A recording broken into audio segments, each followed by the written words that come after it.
A day in my life, hindi ko din alam kung naglilinis ba sila o naglalaro. Kumusta kayo dyan?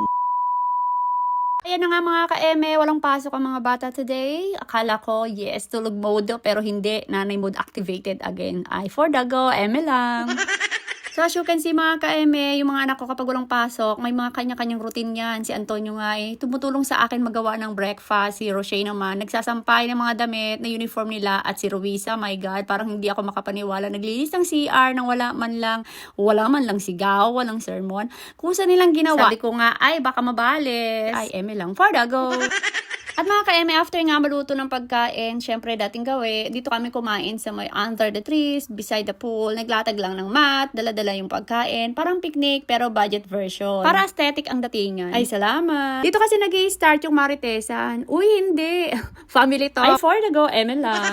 So, yung mga usapan namin aming pamilya lang naman din. Like, kumusta sa school, sinong teacher mo, may assignment ka ba, anong plano natin sa buhay, mga ganyan lang, mga masaya ka ba this week. Biglang seryoso, biglang tatawanan minsan. Ganun talaga pag pamilya, halo-halo, no? Ay, salamat. After nga namin kumain dyan, si Antonio ang nakatokang magugas ng mga plato for today lunch. Habang kami naman ay maglilinis ng barbecue grill smoker kasi nga balak naming ibenta bago kami bumalik ng Pilipinas. At syempre, school vacation is waving, kaya nag-aayos na rin kami ng mga gamit at naglilinis din kami dito sa front yard. Naglinis na ng mat, walis dito, buhos ng tubig doon, at dito nga naging water park na yung aming bahay. Ay, eme lang, for the go. At ang mga anak ko nga ay gustong buhusan ko sila rin ng tubig. At mga ka-eme, syempre mami, mawud pa rin tayo. Hindi pa rin tumitigil ang bibig ko dyan. Maglinis ka dyan, hindi ganyan, ulitin mo. Parang megaphone na may sariling buhay. Pero syempre, teaching moment pa rin ito mga ka-eme. Ay, salamat! Mga ka-eme dyan nga ay kahit naghaharutan kami, productive naman. Dahil alam ko, may matatapos kami ngayong araw, dapat lang. Ay, for the go, eme lang. So, nalinisan na nga namin yung sahig, binuhusan ng tubig, pati nga yung dingding ng bahay, pinaliguan na rin namin. Para nga siguradong malinis, ay salamat. Hindi ko nga rin sa kanila pinapahawak yung hose ng tubig dahil alam ko, titirahin nila ako at babasain, hindi pwede dahil nag-red tide ang lola nyo. Ay, for the go, eme lang. Nakita nyo ba mga ka-eme kung paano sila maglalaro at maging responsable at the same time? Kaya nga ginagawa ko yan para alam nila na may responsibilidad sila at kailangan nilang matapos while they're playing. At pinasprayan na rin sa amin ni Daddy ang aming griller para naman shiny siya at hindi nga alam kung paano ang gagawin ni Ruisa dito. Tinuruan ko na, hindi pa rin niya makuha dahil nag-aalangan siya kung paano gagawin niya. So siya, tinuruan ko siya para alam na niya sa susunod kung paano gagawin. Ay, eme lang, for the go.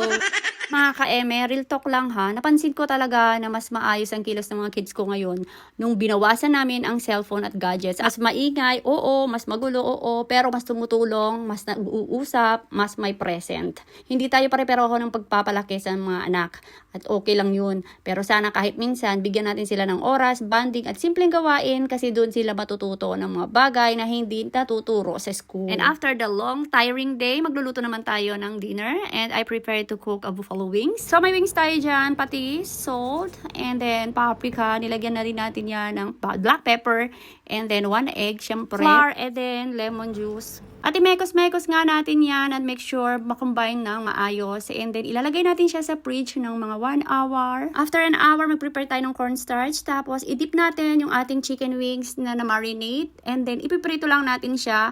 Twice ko yan ipinirito after ng 15 minutes na pahinga lang. I-combine ko na siya lahat at pinirito ko na ulit. Para makuha natin yung perfect brown ng chicken wings. O, diba? Eme lang, for the go. Tagaan lang natin ang pagluluto dahil nagki-craving tayo. Sabi nga nila pag may tiyaga, may nilaga, pero hindi yan nilaga, chicken buffalo wings yan, ay for the go, eme lang.